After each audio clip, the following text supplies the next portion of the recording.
NBA. Straya, how are you going? How you going? Are you right? You should be. How's that, Jim? Well, TGIF. Am I right? I'll tell you what, I'd hate to be a 10 in about 45 minutes. It is Friday, May 30th, which is pretty crazy. We're almost halfway through the year. What's going on there? Think it's a bit sus, just saying. I'm your host, James Clements, here in Larry Armour Studios. And the New York Knickerbockers of New York City are alive. That's right. We're going to wrap up today's Eastern Conference Finals Game 5. We've also got the Superstar Club. Who's in the Superstar Club? I've just, the last couple of days have thrown up a couple of big questions in that regard, which is pretty fun.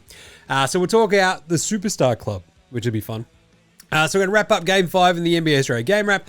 We've got That's Not a Knife, Old Mate, No Mate, Spud of the Night, Better Than Lonzo Ball, a Magic Tweet of the Week, Dickhead of the Week, as it is Friday. I'll do some quick listening here, Nas. We've got an unpopular opinion of the day. We've got Outback Takehouse. We're serving up a flame grilled take. There is an Andrew Gaze Gray Mamba Award for Outstanding Achievement in the Field of Excellence and a Luke Longley Award Role Player of the Week. And then we'll pick and preview the one game this weekend. That's right, Game 6 of Pacers Knicks. So that'll be fun. Trust me, it will be. So without further ado, let's get into it. This is episode 1279 of NBA Straya. Oh, let's go!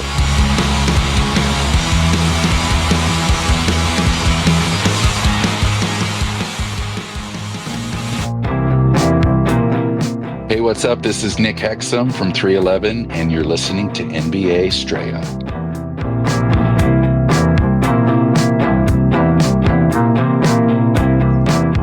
Watch out for the Shaq attack. You better watch out for the Spike and Reggie bashing you over the head with the Spike and Reggie vibes in the Spike Lee Reggie Miller bowl games. Jeez. It's like the Spike Lee Reggie Miller thing. I get it. It's very, very fun. But wow, it was an absolute mess today. I don't know if you watched this because it was like on the pre-game for the TNT broadcast. And it's just like Spike Lee's pretty old at this point.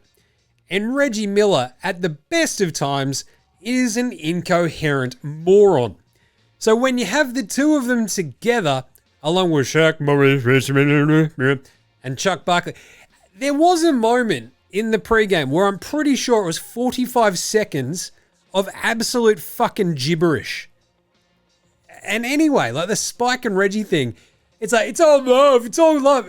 No one cares if it's all love. We only care if you guys fucking hate each other. That's the entire point of this shit. The entire point of it isn't like, oh, we're good friends now. That's a shit story. Here's two people who are friends. Fucking nice. Great. Here's two people from either side. Fucking, what is it? Montague Capulets. It's fucking Pacers Knicks. Let's go. Oh, no. It's all love now. I don't fucking care if it's all love. Piss off. Get someone new. Get Timothy Chalamet out here. Come on. Get bloody Tracy Morgan out here spewing some more. I don't know. Anyway, it was a fucking mess and it was embarrassing. But either way, I feel like we're just laying it on a little bit thick because I fucking love the Reggie Miller Spike Lee shit when they actually fucking genuinely just would at each other. But now it's just like, this is kind of funny, isn't it? It's because Reggie's a giant fucking dork. Anyway, let's start today's show the way we start every show here at NBA Show with the Daily Whip Around. There is no news. The best one is you had Ant-Man do his sort of farewell press conference yesterday, which is pretty good. Because look, he and Chris Finch were both kind of look, Ant-Man, he needs to work on his game. You see a lot of people, basically, Chris Finch was out there going, SGA does nothing but he's a foul fucking merchant. Check it out. Ant-Man should do more of that because it gets rewarded. And you're like, fuck, I'll pay that. Good on him. But Anthony Edwards himself was like, I'm going to work my butt off this summer. Nobody's going to work harder than me this summer. I'll tell you that much. And I'm like, all right, it's pretty good. Luke is working pretty hard. If you've seen the photos. He's skinny now. Amazing. Yeah, good stuff. Anyway, so look, Ant-Man and the Wolves, they reckon they're pointing in the right direction. There has been two little things floated out over the last couple of days. You just hear murmurs of trade or, targets or possible sort of swaps here and there of folks. One of them was KD. We obviously talked about him to the Spurs the other day. These are the low-level murmurings. And the one thing that I said after yesterday's just fucking sheer capitulation by this horrible Wolves team, outside of Ant-Man and, Julius Randle, who just was like, hey, have I got the ball? And then the Thunder would be like, yes, get him. And you're like, Jesus Christ. Is somehow getting Kevin Durant on the Wolves is like our kind of goal here, I think. Just saying. Could kind of work. Just saying. The other one was Darius Garland. And you'll hear a lot of Cavs stuff as we sort of hit, towards the draft and all free agency, etc. And the Cavs trying to figure out a way to fix what ails them will be a big one. And one of the ones I've already seen floated out was Darius Garland for Jalen Suggs. And I'm like, no way wait a minute. I actually kind of don't mind it. The more I thought about it, I'm like, hang on a second, that works. Let's do it. Anyway, so that's kind of fun. But look, we've got the entire fucking, with the Western Conference Finals already done. We don't have a game, obviously, tomorrow. We have a game on Sunday. And then we go from there where we don't have a game. The NBA Finals don't start till next Friday. So we have a shit ton of time to talk about off-season stuff. So for now, let's talk about today's game wrap. The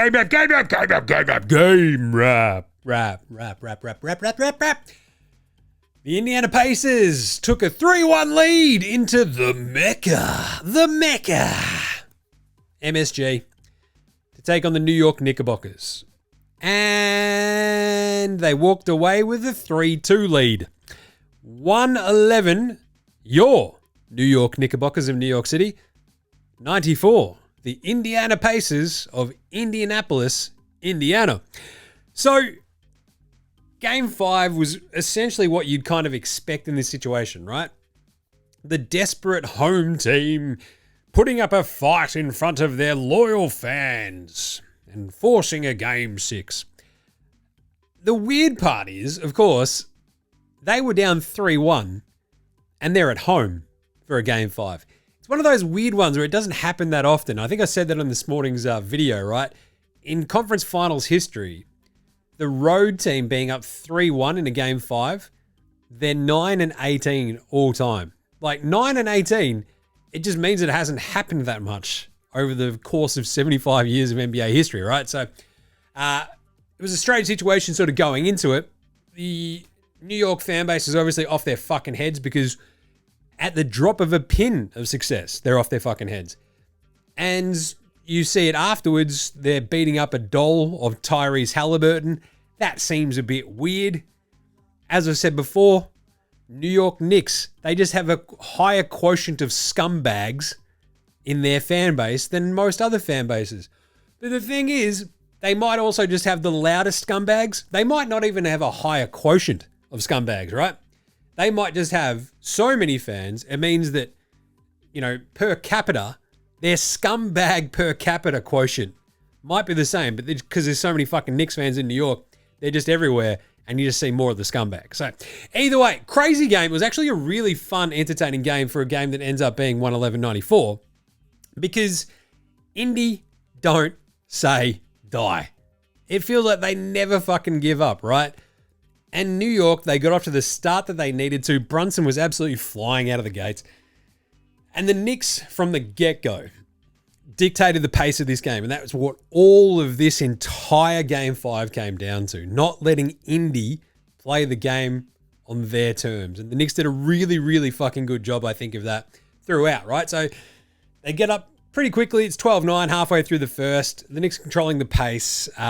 Cat hits a 3. He's getting into the chests of the Pacers defenders, and they're up 17-11. Brunson's hit a 3. He already had 9 points. They're up 20-13. They're already up 10 after Brunson hits another 3, right? So this is the exact start the Knicks wanted, 23-13. And of course, the Pacers sort of pull it back. A 10-2 run to close out the quarter. Benny Matherin's playing really well. It's 27-23 after the first quarter. The second quarter, suddenly there's Delon Wright and Landry Shamet out on the court. And it kind of looked okay, despite Delon Wright fucking throwing up just horrible bricks. But Siakam hits a 3. It's 34-32. And you're like, aha, this is where the Pacers might fucking just sneak ahead here and just start putting the Knicks to the... Oh, no. Deuce McBride hit a three. It was huge. They get a heart and one after a bullshit no-call foul on Ain't No Stopping Obi Toppin up the other end. You turn around, it's 40-32. Then ShamWow hits a three.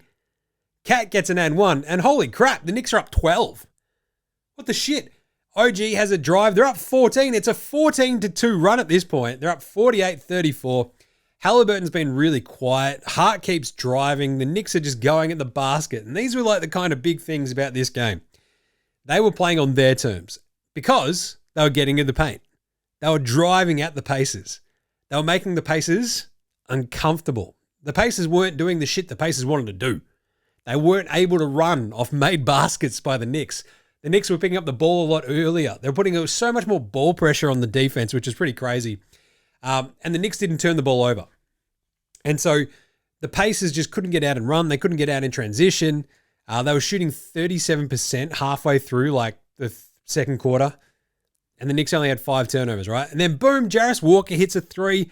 Mathurin hits a three. It's a 7-point game. And you're like, aha, this is what Indy do. They close out quarters. It's what good teams do.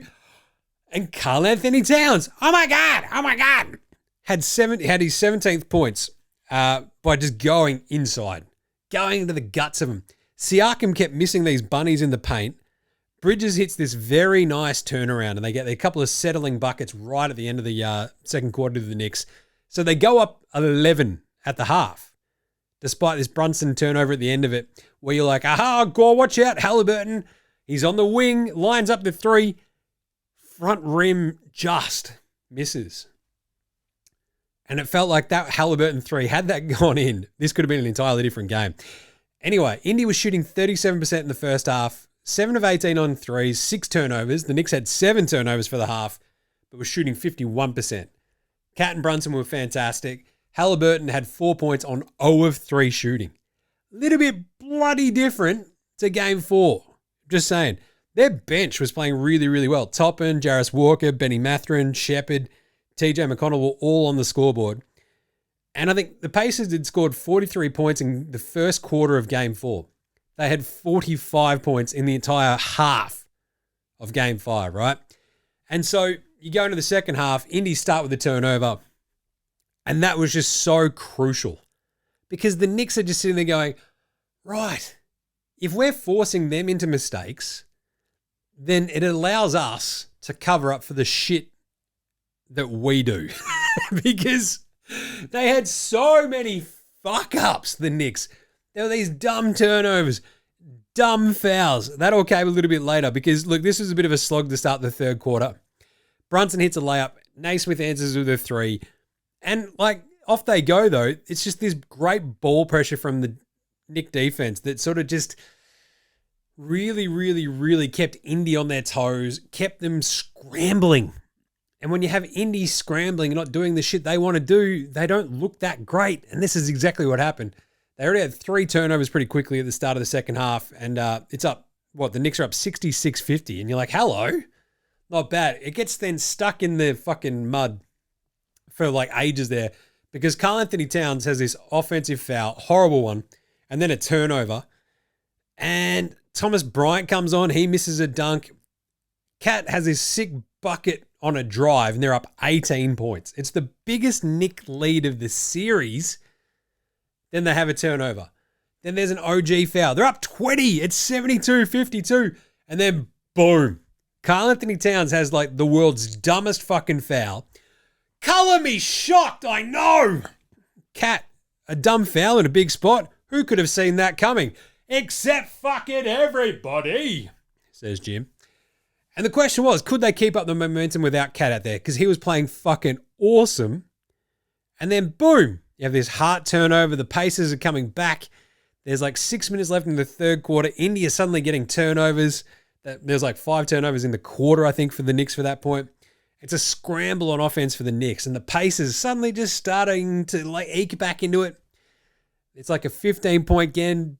Benny Mathurin's hitting shots. Toppin gets an and one. It's a 12-point game. It's an 8-0 run. And you're like, hello. Bridges hits a nice shot. They go hack a Mitch at one point. And this is the entire thing. It's like, look, I yelled about this the other day. The intentional fouling shit away from the ball, it's such an easy fix. It doesn't have to be in the last 2 minutes, just alone, any point of the game. You want to go hack at somebody? Fuck you. It's one free throw and they get the ball back. You keep hacking, we keep getting the ball back and inbounding. Like, what are you doing? It's a 10-point game after a couple of more Mathurin free throws. And then Brunson just has a very, very tough bucket. And this was kind of the answer. Well, I mean, this is kind of the point for the second half. Every fucking time that Indy came out the Knicks, they had an answer. And so often, it was Jalen Brunson. His and 1-3 to put them back up 81-64 was fucking huge. Because Siakam misses. They go back up 20 after that on a precious and one. McBride has another bucket. There's a big 3 at the end of the third quarter by Ben Shepherd. It drags it back down to 15 points, but then Indy have a dumb foul. And it's 88-71. Mathurin, he has 11 points in the third quarter. Gets to 88-75 again. And Bridges hits another big bucket at the end of a quarter. He does it at the end of the second and the third quarter. Keeps them up 17 points. And that made such a big mental difference, I think, going into the fourth quarter. Because, I mean, at this point, Indy is still shooting 38%. They've got 14 turnovers. It's brutal. Versus 12 turnovers and 51% for the Knicks.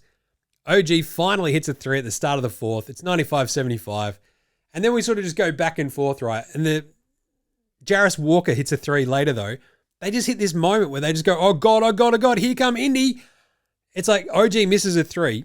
Siakam gets into the paint. There's some lazy Knicks offense. Shamwell misses a 3. Indy get a turnover. Jarris Walker hits a 3. It's a 12-point game again. You're like, oh, God, are the Knicks going to cough this up? 96, like 84. Oh, God. And then the D just kicks up a notch from the Knickerbockers. It was really, really impressive if you're a Knicks fan. You're like, yes, that's how we should do it. Haliburton misses a layup. Naismith misses a 3. Hart scores. Bridges scores. They're back up 102-84. And they sort of kind of cruise from there, right? Haliburton gets one to go in the paint. It's a 14-point game, but OG misses a 3. And there's like 3 bites at this cherry. The Knicks get the ball back. Cat drives and 1. He flexes. Game over. 106-90. Cat gets in there again. It's 108-90. Back up, boys. You're done. And the Knicks just sort of, 2 minutes to go. Like we're putting in benches. And you're like, all right, checks out. We're going to go to game 6. So great job by the Knicks to sort of take every punch that Indy threw at them. That was the biggest takeaway, I think, from this. They didn't turn the ball over a shit ton. And any time that Indy threw a punch, they didn't let them just completely wrest away momentum. Brunson played out of his ass and would just hit a big shot when it mattered the most. Cat was awesome apart from the dumb, stupid fouls. Awesome game. Indy ended up shooting 40% from the floor. Brutal. 19 turnovers. That's their most in a game these playoffs. They went 10 of 30 from downtown. Haliburton. Woo, boy. 2 of 7 from the floor. 8 points, 6 assists. Brutal. Siakam, 15 points, came on 5 of 13 shooting. He was the only Indy starter in double figures. Gross. 5-2-2 for Turner. Naismith, 3-2. He went 1 of 8. Nembhard, 4-2. Brutal, right? Benny Mathurin, 23 points. He was fantastic off the bench. 11-4 for 8. No stopping. Obi topping. TJ, he was fine. 7-5-5. But it just felt like the Knicks had a plan on defense for when shit was sort of going a little bit wrong. There was a moment when TJ was under the basket and the Knicks defenders are just like, hey, he's not going to score from there. Let's all stay home on our respective opponent so he can't pass it and we'll fuck him up. And they did. And it was very smart. I enjoyed it a lot. The Knicks, only 15 turnovers to the 19 for the Pacers. They shot 49% from the floor. They only went 8 of 29 from downtown and still won this because, again, they scored a fuck ton inside. It was really smart basketball from the Knicks. Brunson, 32, 5-5. Karl-Anthony Towns, 24 and 13. Great cat game, apart from the stupid fucking fouls. Seriously, I think I tweeted out, he can look like the best player in the world and then the dumbest motherfucker you've ever seen step on a fucking basketball court. He'll just do the dumbest thing you've ever seen anyone do, including your year 8 high school team, where we had a kid who'd just sit on the scorer's table and we were playing 4-on-5. Anyway, OG goes 3 of 14 and it did not matter. He had 3 steals. Hart, I think I tweeted out as well, Josh Hart was the best thing going for the Pacers for big parts of this game. Turnovers, weird shit that he just kept on doing. He had 12 points, 10 rebounds and 4 assists, 2 steals, 3 turnovers, I think. But also just dumb fouls, weird shit at weird times. Strange Hart game. 5 points for Deuce. The other Mitch Robinson had 6 and 6. Delon Wright goes 0 of 4. But he's not campaigned, so that's pretty good. ShamWow hit a big 3, as I mentioned. Hit another big shot at the start of the fourth quarter. He had 5 points. And we are going back to Indiana 3-2. How fun was that game? Bloody fun, Jim. You're not wrong. Let's do an NBA Australia approved performance of the night. That's not a knife. That's a knife. So it goes to Jalen Brunson.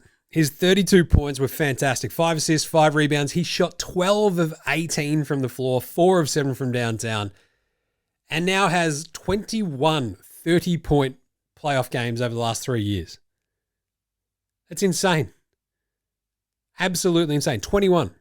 19 for Jason Tatum, 18 for Nikola Jokic, 17 for SGA. Absurd. But the Knicks don't win this if Karl-Anthony Towns isn't super aggressive and real fucking happy to go right into the guts of the Indiana defense.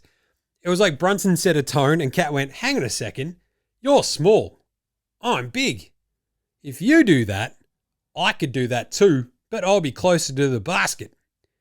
Maybe I should do that. And then he just fucking did it. It was awesome. So, and then, of course, I don't want to give him the NBA Australia Approved performance of the night because his fouls also were just, as I said, some of the dumbest fucking fouls you'll ever see in your life. Even Stan Van Gundy sounded like he was about to get out of the commentary booth and just beat the shit out of Cat. He's like, what the hell was that? What are you doing, Carl? Like, it was hilarious how angry he was getting because it was just as angry as I was getting. I'm like, haha, it's me and SVG right there. But Brunson set the tone from the get-go, and every time Indy just threw fucking everything at the Knicks, as I said, he hit that massive 3 in the N1, huge moment. Momentum for Pacers stopped dead. Spud of the night. Spud, Spud, Spud, Spud, Spud, Spud, Spud, Spud, Spud, Spud, Spud, Spud, it is Spud of the night. Spud of the night. We had a couple of spuds. Aaron Naismith goes 1 of 8 in his 16 minutes. Just looked a little bit off his feed, didn't he? He only played 16 minutes, right, as I said. So 3 points, minus 20, 2 fouls, 1 turnover. It was just a bit of an off game for him. OG Anunoby, 3 of 14 shooting. Brutal, crazy. 1 of 7 from deep. Especially heartbreaking because, like, if you'd followed our picks on Dabble, we were bang on the OG 2+ 3s. Oh, brutal. He finished with 11 points, 4 rebounds, and 3 steals, though, so it's not too bad. Josh Hart, as I said, just kept being really, really strange and, like, trying to win the game for the Pacers, it felt like at times. But, yeah. The Spud probably has to go to the hero of Game 4, who played one of the great games in playoff history. It's Tyrese Haliburton, who responded with a 2 of 7 shooting day, 0 of 2 from deep, and 8 points. He had 0 turnovers again, but 8 points, 6 assists, 2 rebounds, 2 steals, 2 of 7 shooting in an elimination game. Oh, this is brutal. And we'll talk about it again later when I talk about superstars, but he is a superstar. But superstars don't tend to have these games in elimination games. So maybe he's a different type of superstar. Just saying. Tough one. And Delon Wright gets an honorable mention for Spud of the night because what the fuck was that? Like, what the hell was that? I don't know. What the hell was that? What was that?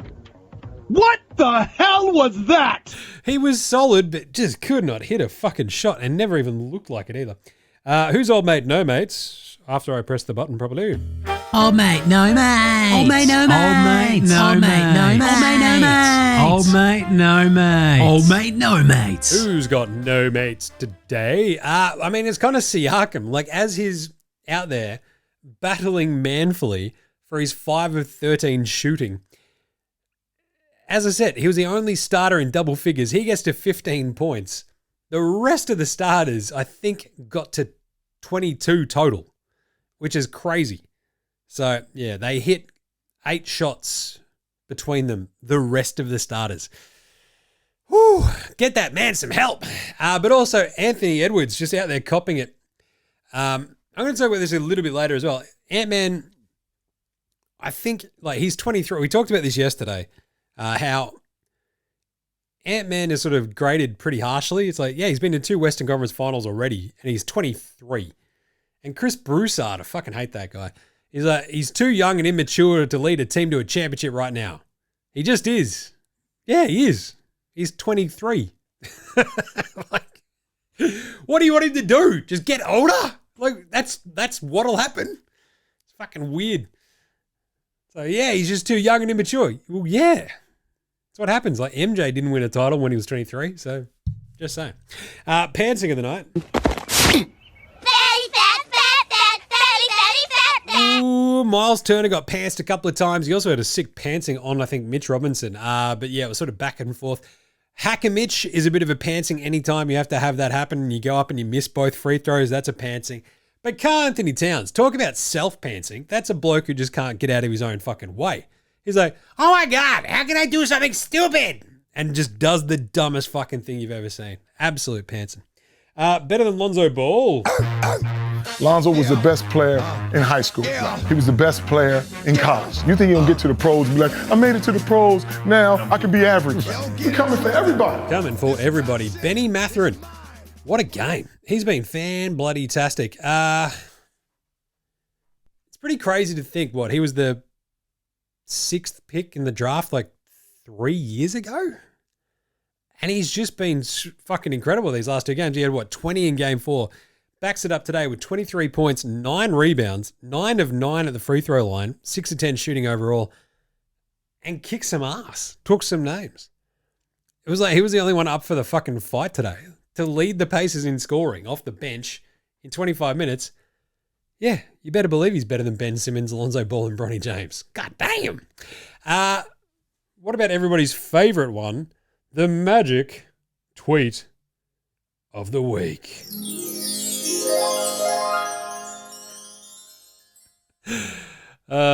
Congratulations to Shai Gilgeous-Alexander for winning the MVP of the Western Conference Finals named after me. What I love about Shai is that he dominates on the court and is humble off the court. My favorite was easily this one though. I want to apologize to the Oklahoma City Thunder for underestimating them and not thinking they were ready to compete for a championship.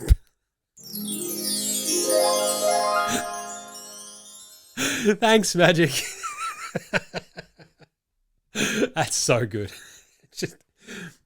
He has to apologize to him. He just has to. All right, finally, Dickhead of the Week. Dickhead of the Week. I mean, the really, really good thing about the Western Conference Finals finishing early is that we don't have the ESPN broadcast for like a week until they go to ABC for the finals. Because Perk, do you think he thinks about what he says beforehand ever? Because it really doesn't seem like it. And at some point, you're going to go, you've emptied the clip of just shit you can do off the top of your head, right? You're just like, pew, pew, pew, pew, pew, pew, pew, pew, pew, pew, pew, pew. No bullets left in the chamber. Yeah. Some of his shit has just been fucking horrible this week. He's like doing his top 5s and it's just bullshit. And you're just going to go, yeah, he's just a massive dickhead. Why? Who is listening to what Perk says and actually engaging with it that isn't just going, you're an idiot, shut the fuck up, which is what Dickhead of the Week is about, basically, right? It's like, you're an idiot, shut the fuck up. Ugh. We deserve slightly better basketball commentary than that. I'm just saying. I mean, you might not be getting it here at NBA Australia, but I kind of think you're getting it here at NBA Australia. All right, let's take a quick break. Come back with some yeah-nahs right after this. This is Cam Glidden. This is Anthony Drimmick. This is Mitch McCarron. This is Jason Kadee. This is Daryl McDonald. Hey guys, this is Hugh Greenwood. Yo, what's going on? This is Illy. This is Mark Worthington, or commonly known as Wortho, and you're listening to NBA Straya. You're listening to NBA Straya. And you're listening to NBA Straya. And you're listening to NBA And you're Straya. listening to NBA Straya. And you're listening to NBA Straya. And you're listening to NBA Straya. You're listening to NBA Straya.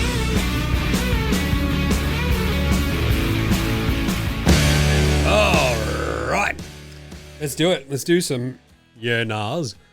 Brought to you by you. That's right. You can shout us a beer. You can shout us a coffee. The link in our bio. And also brought to you by, we announced this one yesterday, we're going to do a live show from the Hotel Trentham with Chris Anstey, which would be pretty fun.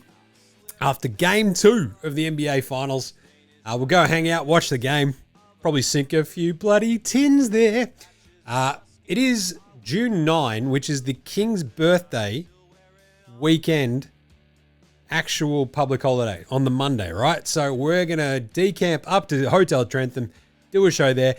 You can come hang out. You can get a feed, hang out, smash a few tins with your mate Jim. Come up to the Hotel Trentham. It'll be fun as hell. Chris will be there. Cause some havoc. It'll be a great bloody day. So there you go. June 9, Game 2 of the NBA Finals. Just saying. So come up, hang out with us there. And also, as I mentioned, you can shout us a beer, shout us a coffee. The link's in the bio. Boom! Let's do some Nars. Right, Hades. After my beloved Wolves got flogged, do you think drop Rudy's contract, pay Naz more, and give Luka Garza a bit more game time? He's too good for the G League. Yeah, nah. To a degree, yeah. I think what we've learned time and time again with big Rudy Gobert, this stuff tower, is that you get to a point in a playoff series and you go, well, we can't play him. The thing is, they did sign into like that weird contract extension that is a lower fucking money amount over the next bunch of years when it kicks in. And so it's not as crazy money as it was the last couple of years. But by the same token, every time Rudy Gobert is in a big spot, in a big playoff series, the fact that the same thing keeps happening, where you just go, well, we can't play him, means that you have to do something about it, right? Like, it's fucked. And I think the Wolves, the obvious thing is, like, Randall just, when you're a dude who can't fucking dribble without turning the ball over because the pack of velociraptors coming after you are just like fucking completely attuned to how shit you are, Anthony Edwards just needs a better second banana, right? Is that Kevin Durant? Yeah, nah, probably yeah. He'd be an upgrade over fucking Julius Randle, I'll tell you that much. The thing is, I just don't know if they'll be able to get this sort of stuff down. Like, yeah, moving Rudy's contract, it sounds great in theory, but it's going to be pretty fucking hard to do. It's a lot of money. And it does help during, the regular season to have a defensive player of the year. But the problem is, it doesn't fucking matter if you're in the regular season and you've got the defensive player of the year if you can't fucking play him in the playoffs. Like, this is what it all sort of comes down to. This is rubber hits the road shit. And what do you do with Rudy Gobert? We understand he has value as a basketball player. But if you're in a fucking playoff situation and he has a point where you just go, well, we're playing him 19 minutes. What the fuck are we doing here? It's crazy. Anyway, I love Naz Reid. I'd be keeping him. I mean, it's weird because like Ant-Man's obviously 23, Nicky Alexander-Walker, Naz Reid, Dante, they're all pretty fucking young. Rudy's a little bit older, and then you got Randall who's been around for a little bit, but I don't know. It's kind of weird. But yeah, first order of business, Randall, then Rudy. Got to figure it out. What are you doing? Make sure you bring back Naz. Luka Garza is kind of solid. Like, is he that much worse than Rudy in that situation? Probably defensively, but I don't know. Their defense still got fucking completely carved up by OKC 4 out of 5 times, right? So here we are. Hades also goes, does Ant-Man call his dick Magic Johnson? Sees a girl and gets him prego. Yeah, nah. I think he might have to. It's his Magic Johnson. You just need to keep that under wraps this offseason. Jesus. Brad McKeegan. Big McKeegan legend. Jimmy. And I love this yeah nah. I fucking flipped out when I read it. Jimmy. Yeah nah. Do you think Paddy is waiting to see what Joe was doing before making the move back to Oz? I think if he'd won a title, Paddy and Joe would have come home and played a year or two together to get to the Olympics. But now Joe might go one more year in the NBA. Ooh-wee. Don't mind that. That's a great yeah nah. Because I think it sort of speaks to the biggest situation that we talked about yesterday. Was that Joe Ingles' final NBA game? The answer is probably yeah, because he barely played this year. And the question is, like, does he want to kick around and hang out in that Udonis Haslem sort of role of like bench coach? Maybe. And I feel like Jingles is sort of the dude who wants to keep on coaching. There's no like fucking banging down the door for him to come home kind of vibes just yet. But by the same token, maybe Paddy and Jingles coming home together to play for the same NBL team. Keep an eye on that. Don't mind it. Oh, yes. McKeegan's also got an Outback Takehouse one in there too, which is pretty good. But do I think Paddy's waiting to see what Jingles does? Yeah, nah, I kind of think he might. Right? Because I think if Paddy's probably got more of a chance of sticking around in the NBA than Jingles does this year. And I feel like Paddy, though, might just go, fuck it, we're going home. And just goes, where do I want to land in the NBL? And if he and Jingles go together, just best mates hanging out. Just saying. Up here for thinking, down there for dancing. Unpopular opinion of the day. Let's do this one. Now look at me, please. Look at me. Look at me. Look at me. Ant-Man will be fine. The dude was 23. He just had a bit of a rough, it's interesting to look at his playoff numbers, right? 27, 8, and 6 in the first round, 26, 7, and 5 in the second round, 23, 7, and 4 in the Western Conference Finals run. It's a pretty fucking decent playoff run for a 23-year-old. Expected a little bit better from him in that last game, but by the same token, he did almost everything, especially when most of the defense is completely geared to stopping just him. And that's the biggest sort of takeaway I had from the Wolves season, right? If they can just go, hey, all we really need to do as a defense, us, Oklahoma City, is stop Anthony Edwards.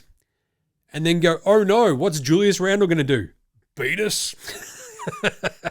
And Julius Randle's like, aw, no, I guess. Go get Kevin Durant. Just saying. But the Superstar Club, this is the thing that popped up. The Superstar Club. Who is in your Superstar Club right now? Have you got 10 people in your club? 12 people? Who is a superstar in the NBA right as of now? Ant-Man is a superstar. The players that you can build a team around and they can take you on a playoff run. It's an interesting question because there's a couple of names in there that you're like, hang on. Interesting. Because on my list at the moment, we have SGA, obviously. Nikola Jokic. Giannis Antetokounmpo. Luka. Ant-Man. Jalen Brunson. Jason Tatum. Pre-Achilles. And then Haliburton sits in this weird situation where he kind of almost leans into it's weird because there's another tier right here, right, which is Steph, LeBron, and Kevin Durant. They are superstars, but they are aged. Help the aged. The aged superstars, Steph, LeBron, and Kevin Durant. And Haliburton's kind of almost in that tier as well, where he is so additive to everything that you do for your team that it makes the team better. And that's probably what Steph, LeBron, and KD are as well, right, at this point. Maybe not carrying the team by themselves, but additive in a way that helps you get to the playoffs, gives your team a fighting chance against most other teams. Wemby is the next one on this list as well, because we have not quite seen it, but we only saw a half season out of him this year. So I have Haliburton as a superstar. I have Brunson as a superstar. And these last two games in the Eastern Conference Finals have been so fucking fun because you've seen just Naismith have his way with Brunson in game 4, Brunson struggle, and then bounce back and kick the fuck out of Naismith and the Pacers today. It was awesome. Like, it rocked. That game rocked. So the question is, who's not in the superstar club right now? Where do you have Anthony Davis? Is he a superstar in name? What about production? What about Kyrie? And then I've got this other sort of weird one, Donovan Mitchell. Do you think with Cleveland, that's right, Cleveland, having him as their best player probably needs to be Evan Mobley, right? He needs to be 1A, and Donnie Mitchell probably needs to be 1B. Because, as I broke down the other day, show me the list of small ball-dominant guards who have won a title. It's not a long list. It's Isaiah Thomas. That's about it. Donovan Mitchell, Devin Booker, Kawhi Leonard. These are the next sort of 3 names on my superstar club list. They are superstars, but Booker and Mitchell sort of need things around them for it to work. And Kawhi is just such a weird unit anyway, right? He needs health, and he also needs other bits and bobs around him to sort of get there. And then outside of that, you've got Ja Morant, Zion, Embiid, Paolo Banchero, Jimmy Butler, Dame Lillard. But I feel like it is actually a surprisingly short-ish kind of list. Like Jalen Brown, don't know if you call him a superstar, right? If he just went to another team, what do you reckon he'd be doing? You put him on Brooklyn. How does that change their sort of entire sort of outlook? So SGA, Jokic, Giannis, Luka, Ant-Man, Brunson, Tatum, Haliburton, Steph, LeBron, KD, maybe Anthony Davis, Kyrie. And then you've got the Mitchell, Booker, Kawhi level. And then you've got dudes just sort of waiting out on the footpath going, we're going to get into the club. What's going on? What do you reckon? Let us know. And I feel like there's another sort of thing with the superstar club of like, if I said their name to old mate, she'd know who I'm talking about. That might be a bit different actually because all I do is ever talk about basketball. And she's also watched a fuck ton of basketball because of it. But if I said it to like my mum or old mate's mum or my sister-in-law or something like that, if they knew that person, yeah, that's probably a superstar. Right. How about a quick Outback Takehouse after all that? It's Friday at Outback, and you know what that means? Oh yeah, TGIF 4-for-1 oil drum cans full of icy cold Foster's Lager. That's right, it's the giant fucking oil drum cans the size of your bloody head. Knock them down fast. It's Aussie for beer.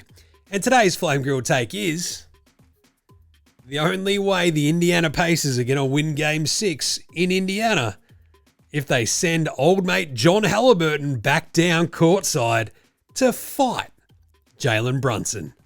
Only at Outback. In fact, we could get Rick Brunson versus John Haliburton just on the sidelines. Let's make this happen. Just a fucking old-fashioned dad punch-on. My dad knows karate. Let's fucking go then. See it. Seriously. If I want to get in the Knicks fucking heads just a little bit, if I'm the Pacers, fuck this bullshit of having John Haliburton, Tyrese Haliburton's dad, up in a suite. I want him back courtside just talking all the shit. All of it. I love that. And the Outback Takehouse from Brad McKeegan was really, really good too. Both Patty Mills and Jinglin' Joe Ingles are coming back for the 26-27 season in NBL as they're faces of a new expansion franchise.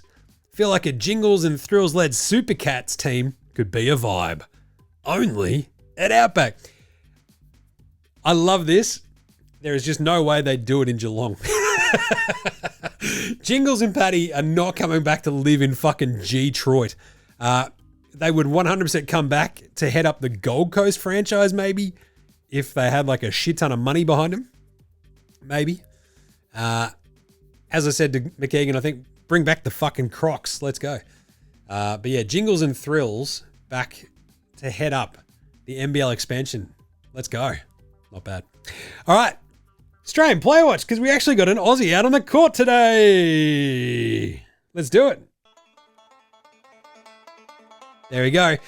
All right. Aussie Player Watch for today. Johnny Fafa. That's right. Old mate Tudens got out there in the Eastern Conference Finals. Game 5 for 1 minute. And he had 1 rebound. And he was a +1. As I tweeted out, his per 36 numbers are through the fucking roof. That is awesome. But it was just really good to see him out there getting a bit of a run round after Jingles didn't get to see the floor at all in the Western Conference Finals, which was a big disappointment. All right, Andrew Goes Grey Mamba Award. This is just a lot more SGA stuff and how good the Thunder were. So let's do this one very quickly. Oh, yeah. Find the button, press it. Andrew Gaze Grey Mamba. Outstanding achievement here.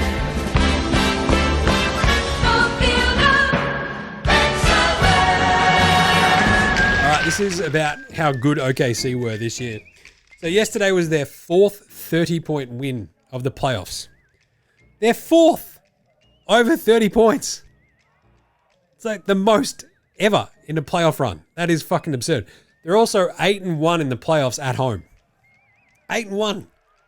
They won those 8 games by 51, 19, 43, 7, 32, 26, 15, and 30. They are a plus 221 in 9 home games. That's absurd. They also went past the 16-17 Golden State Warriors for the most double-digit wins in a season with 61. That's right, they've gone past the fucking Durant Warriors for the most double-digit wins in a season. That's fucked. That's how good they are. It's absolutely insane how good they've been. Just saying, they probably will win the title. Right, Luke Longley Award, the Role Player of the Week, Deuce McBride. It's pretty incredible to watch the Knicks and them go, oh, we've changed our starting lineup, and then Josh Hart's still playing 34 minutes coming off the bench. You're like, that's pretty good. But the one constant for them is like Deuce McBride just coming in and going, today I will hit a 3. It's what he's done every single game these playoffs, apart from one game. I think it was 2 games against Detroit. He didn't hit a 3. But in every other game, he's just come in. He's like, all right, today, boys, I will hit a 3. He's not going to hit many of them, it seems. He's gone 1 of 3, 1 of 4, 1 of 4, 1 of 3, 1 of 1 today. But that's so fucking solid. He just knows his job. He comes in, causes a little bit of havoc, gets a few points, doesn't fuck up, pisses off again. It's fantastic work. Deuce McBride just comes in, gives him a shot in the arm. The Knicks fans love him. That's fantastic. Great hair as well. So good job, Deuce McBride. All right, what a bit of a Patty Mills game day baller Twitter check-in. What's Patty been up to? He's actually been up to a bit, I reckon. He's got the baby on the way, all that sort of stuff. Let's have a look. Patty with the good hair. Oh, what's Jock Landau been up to? Just a regular day for us. Mark Owens boxing, training Jock Landale and Jeff Green with the Rockets. Not bad. Hanging out. I think he also did a bit of cooking. I think I saw that one from Jock. Just getting his dad on. There we go. Working on my dad ability. So he's just chopping up a bit of, looks like a bit of steak. Oh no, that's, I don't know. Maybe some salami. Prosciutto. He's making some pasta, looking pretty svelte, doing a bit of shopping. Bloody hell. Made a very nice looking fucking dish there. So go check that out. Jock Landau, not bloody bad. All right, let's do it. Time for the game preview. Game preview. Thanks to Nevert and Bain. Not a problem, Jim. How's it all going? Yeah, I had to go to the physio again today, straight after the game. And so, today's show, taping it a little bit later. But also, I'm just bloody sore because of it. My fucking So this is physio for my Achilles and my fuck shoulder. And yeah, so you do everything to sort of make everything work a bit better. And you made Jim's just fucking sore everywhere now. So either way, Sunday. Who's excited for Knicks-Pacers Game 6? Me. 10 a.m. Sunday morning. Your Indiana Pacers are 3.5-point favorites at home against the Knicks. It is a fascinating setup because they are so well matched, both the Pacers and the Knicks, obviously. You think about the Pacers winning Game 1 and how they just completely pulled that out of their ass. This series could just as easily be 3-2 Knicks, but here we are. It's 3-2 Pacers. They have a chance to close out at home. It's one of the great moments when you can close out in 6 at home in front of your own fans, right? Because this is the danger. You don't want to let the Knicks back into the series, tie it up, and then have a fucking chance to like knock you out and go to the finals with Game 7 in their barn. So, the Pacers, minus 3.5 at home. It feels like they probably have, I don't know, the better team of the two, right? They're up 3-1, obviously. They've won all these games. It feels like this was more the blip more than anything else. It feels like today was just like it all kind of just went a bit fucking wrong. We didn't get to play the way we wanted. So my read for this right off the bat is Pacers minus 3.5 for the simple fact that their role players won't be as shit as they were today. Haliburton won't be as shit as he was today. They'll be good at home and they'll probably win. That said, if Brunson and Cat can fucking control the game the way they did today, if OG actually hits some shots, if Deuce McBride, Mikal Bridges, Josh Hart, you know that Tibbs is going to play them and run them into the ground for a Game 6. They're going to be right there. If this was a plus 4.5, I'd probably lean towards the Knicks because I don't know that Indy are going to blow them out. But for now, I'm going to take Indy minus 3.5. That's my vibe Friday afternoon. We'll see how we go. Like, Naismith's ankle might be bothering him more than anything. And as I've said from the very fucking start with this Pacers team, if anybody is injured on that team or like a little bit hampered, they just go a bit fucking squirrely. That might be a bit of a case of what happened today. You know, a couple of days later, his ankle is still a bit fucky, but he was really good in Game 4. So it's a bit of a strange situation. But for the minute, Friday afternoon, we're taking the Pacers minus 3.5. We obviously nailed today's pick. We had the Knicks. And for Sunday's game, we're going to go the Pacers, I think. But what you need to do is obviously go check out our Dabble. That's right. You can follow us, copy all the things that we have on there at Dabble. Use the code NBA Straya. Follow along. We nailed the pick today. Crushed that. We also had another couple of ones on there that went up, which is very, very good. So check it out. You can join using the link in our show description or in the link in our bio as well. Use the code NBA Australia. Let them know that Jim sent you and keep this pirate ship afloat as well by helping us out by supporting our advertisers. Hooray! So go check it out. Pacers minus 3.5. If I'll probably put that in probably at some point tomorrow. So keep an eye on that. We'll have a bunch of other things in there too. So see how we go. But we've crushed it. We've gone 62%. I think, for the entire playoff run against the line with picks. So we're nailing the game picks, just saying. Either way. Righto.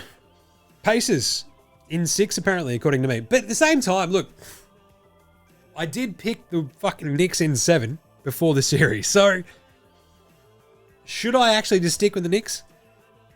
Maybe. It's actually not a bad hedge. Knicks plus 3.5.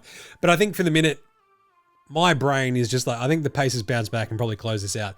If they don't, I'll be going for the Knicks because I want this to go 7. All I ever want is more basketball. Remember that. So, all right.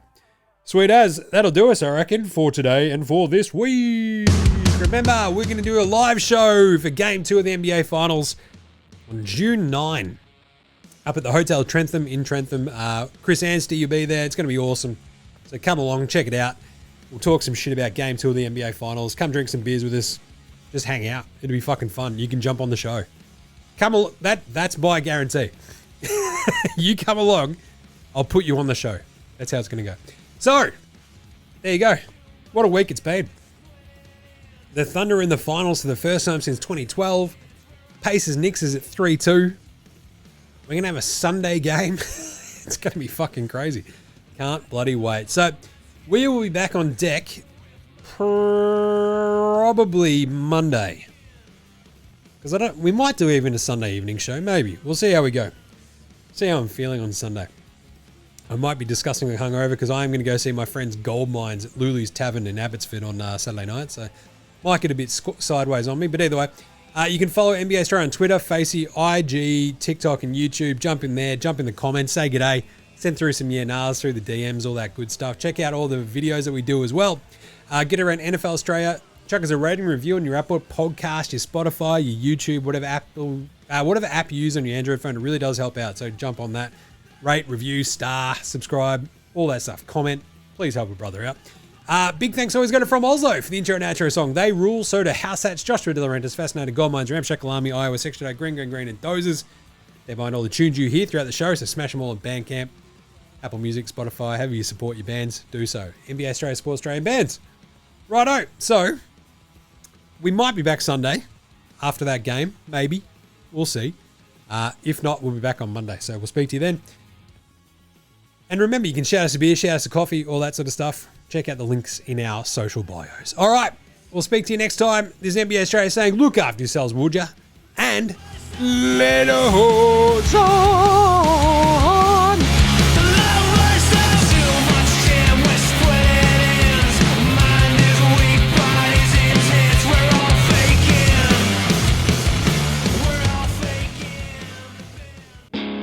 G'day legends, your mate Jim from NBA Straya here. That's right, I'm doing a thing at the end of the show. In the business we call it a thing at the end of the show, I guess. I don't know. Either way, all I'm just saying is just make sure you're rating, reviewing, starring, subscribing across all of the apps that you use for NBA Straya. Jump in the comments, give us a shout. We'll bang you in nars. Any other questions? I'll have a crack. I've got nothing better to do, basically.